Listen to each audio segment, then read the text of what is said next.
नमस्कार दोस्तों, स्वागत है आपका डिफेंस गैलरी में। इस वीडियो में हम बात करने वाले हैं अमेरिका और रशिया के बदलते हुए रिश्तों के बारे में। क्यों बदलते हुए? वैसे तो रशिया और अमेरिका शुरू से ही दुश्मन रहे हैं, लेकिन डोनाल्ड ट्रंप की सरकार में अमेरिका का फोकस रशिया से ज़्यादा चाइना की ओर था। लेकिन जैसा कि इतिहास गवाह है, जो डेमोक्रेटिक पार्टी है अमेरिका की, उनका फोकस शुरू से रशिया की ओर रहा है। और इससे पहले भी अमेरिका के राष्ट्रपति जो है करंट में जो बाइडेन, वो कह चुके हैं कि अमेरिका के लिए बड़ा खतरा चीन नहीं है बल्कि रूस है। और इस बार तो उन्होंने हद ही कर दी। उन्होंने रूस के प्रेसिडेंट को एक इंटरव्यू के दौरान किलर तक कह डाला। और ये बहुत ज़्यादा इंपॉर्टेंट बात है, क्योंकि ये अमेरिका का कोई आम आदमी नहीं है, बल्कि जो बाइडेन एक संवैधानिक पद पर बैठे हुए हैं और वो अमेरिका के राष्ट्रपति हैं। और वो रूस के राष्ट्रपति व्लादिमीर पुतिन के लिए ऐसे शब्दों का उपयोग उन्होंने किया जो कि बिल्कुल भी एक्सपेक्टेड नहीं था।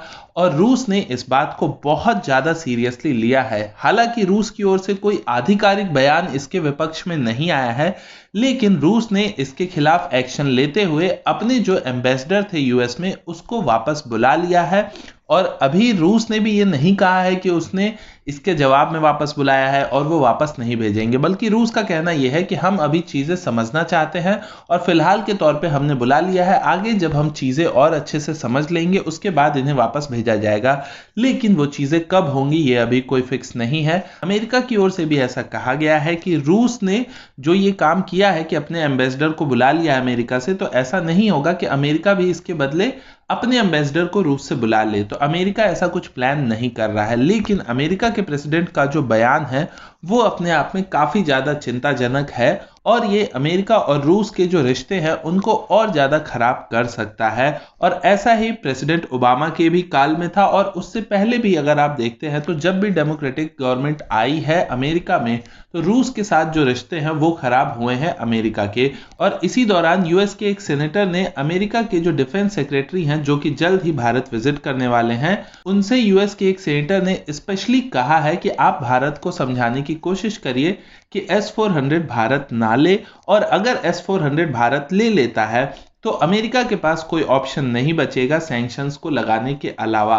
और मैं इससे पहले भी कई वीडियोस में ये बात कर चुका हूं कि अगर अमेरिका भारत पे सैंक्शंस लगाता है तो बहुत चीजें बदल सकती हैं, क्योंकि भारत के इस समय अमेरिका से डिफेंस टाइज बहुत मजबूत हुए हैं। और ये डिफेंस टाइज मजबूत किए थे डोनाल्ड ट्रंप ने, क्योंकि डोनाल्ड ट्रंप चाइना को अपना सबसे बड़ा एनिमी देखते थे और भारत भी क्योंकि चाइना को अपना एक बड़ा एनिमी देखता है। और इस समय पाकिस्तान नहीं बल्कि चाइना ही हमारा ज्यादा बड़ा एनिमी हो चुका है। तो इसलिए भारत और अमेरिका ज्यादा क्लोज आ रहे थे। बहुत सारे डिफेंस डील पे हस्ताक्षर हुए हैं भारत अमेरिका के बीच में, जो कि दोनों ही देशों को मजबूती प्रदान करते हैं डिफेंस के फील्ड में। लेकिन अगर अमेरिका रूस से ज्यादा बैर लेता है तो यहां पे भारत के लिए काफी ज्यादा मुश्किल हो जाएगा रूस और अमेरिका को एक साथ मैनेज करना, क्योंकि डोनाल्ड ट्रंप की सरकार में ये थोड़ा इजी था। लेकिन ऐसा लगता है कि जो बाइडेन की सरकार जिस तरीके से काम कर रही है और उन्होंने पुतिन जी को एक सीधे किलर ही कह दिया, ये सब कुछ थोड़ा ध्यान देने वाली बात होगी। जो बाइडेन ने साथ में ये भी कहा है कि अमेरिका की जो इंटेलिजेंस एजेंसी है उसने अपनी रिपोर्ट में पाया है कि रशिया का हस्तक्षेप था जो अमेरिका में चुनाव 2020 में हुए हैं उसमें। और रशिया ऐसा चाहता था कि डोनाल्ड ट्रंप जीत जाए, क्योंकि कहीं ना कहीं वो रशिया को लेके थोड़ा सॉफ्ट कॉर्नर रखते थे।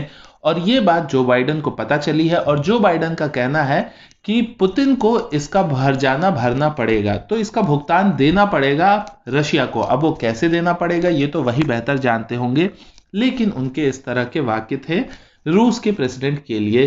तो रूस और अमेरिका, अब आने वाले 4-5 साल आपको इन दोनों में काफी सारे हॉट टॉक्स दिखने शुरू हो जाएंगे, जिसकी शुरुआत अभी से हो चुकी है।